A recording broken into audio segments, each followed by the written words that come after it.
क्या कर सकते हैं परमेश्वर के राज्य की बढ़ोतरी के लिए?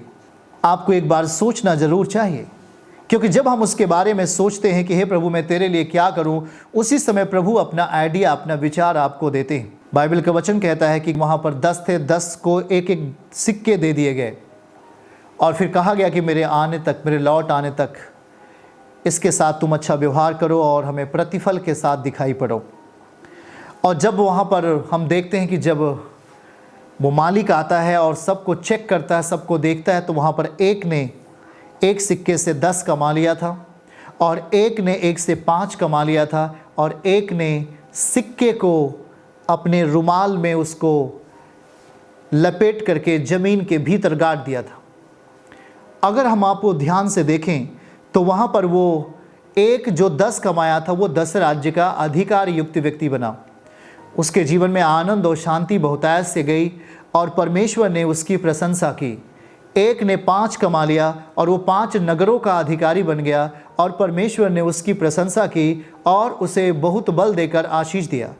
पर जब वो तीसरे व्यक्ति की ओर ध्यान देता है तो उसने एक जो प्राप्त किया था वो कुछ कर सकता था पर नहीं किया। उसने अपने आप को दबने दिया संसार के नीचे। जरा ध्यान से देखिएगा।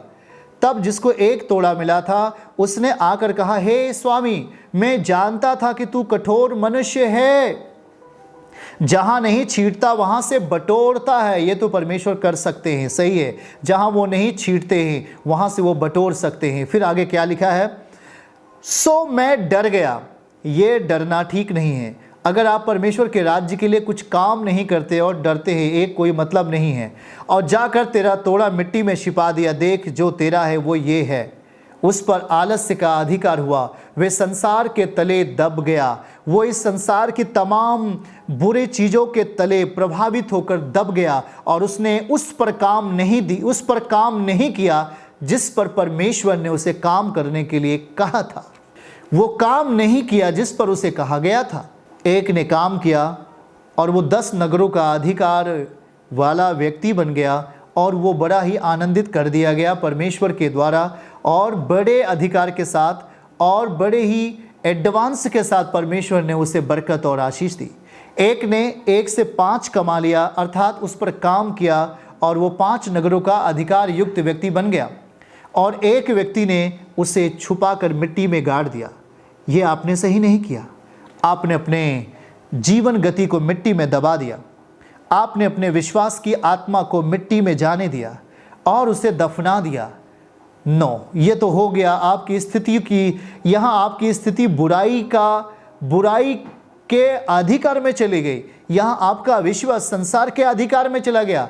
आपने अपने आप को काम ना करके अपने आप को परमेश्वर के सम्मुख कुछ इस रीति से दिखा रहे हैं, प्रभु जो दिया वो मेरे पास है। बाइबल कहता है जो तेरे पास अब है वो भी तेरे पास अब नहीं रहेगा। जिसने 1 से 10 कमाया है अब उसी के पास वो भी वापस चला जाएगा।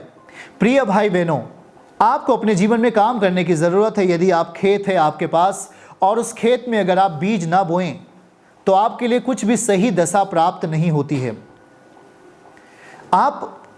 आपको जो खुदावन कहता है अगर आप उसे अपने जीवन में पूरा ना करें तो आप परमेश्वर का अनादर करते हैं।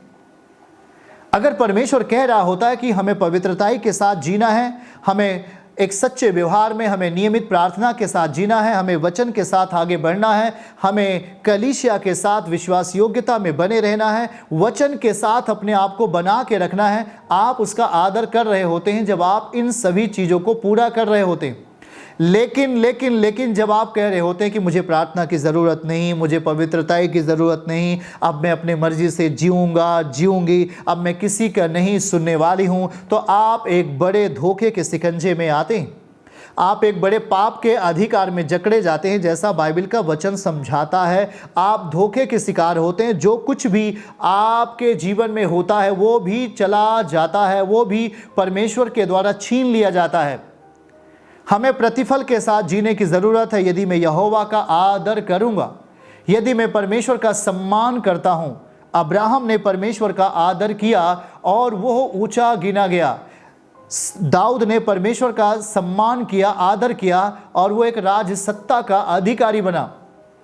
वह इज़राइल का राजा बना, 40 वर्षों तक राज्य किया। आपके जीवन में जो कुछ सौंपा जाता है आप उसे आदर करना है। ये नहीं कह देना है समय बुरा है मैं आपको छोड़ रहा हूँ, हे प्रभु समय बुरा है मैं अब प्रार्थना नहीं कर सकता, समय बुरा है अब मैं वचन नहीं पढ़ सकता। किसी ने कह दिया कि प्रभु आप क्या कर रहे हैं, ये कैसा समय आ गया। आपको ये चीज़ करने की ज़रूरत नहीं। वो परमेश्वर है, वो सब कुछ जानता है कि हमें कब क्या करना चाहिए।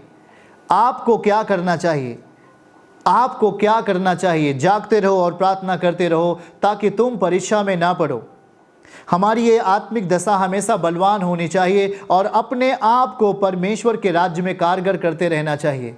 आपकी प्रार्थनाएं आपके जीवन को नई गति देने का काम करती हैं। आप उस प्रार्थना के सहारे उसके वचन को अपने जीवन में पूरा कर पाएंगे। प्रभु ने कहा कि हाँ प्रार्थना करो कि तुम परीक्षा में ना पड़ो, तो आपका काम होता है कि आप प्रार्थना करें। अपने आप को पीछे नहीं हटने दें, नहीं वहाँ पर तो शर्मिंदा होगी।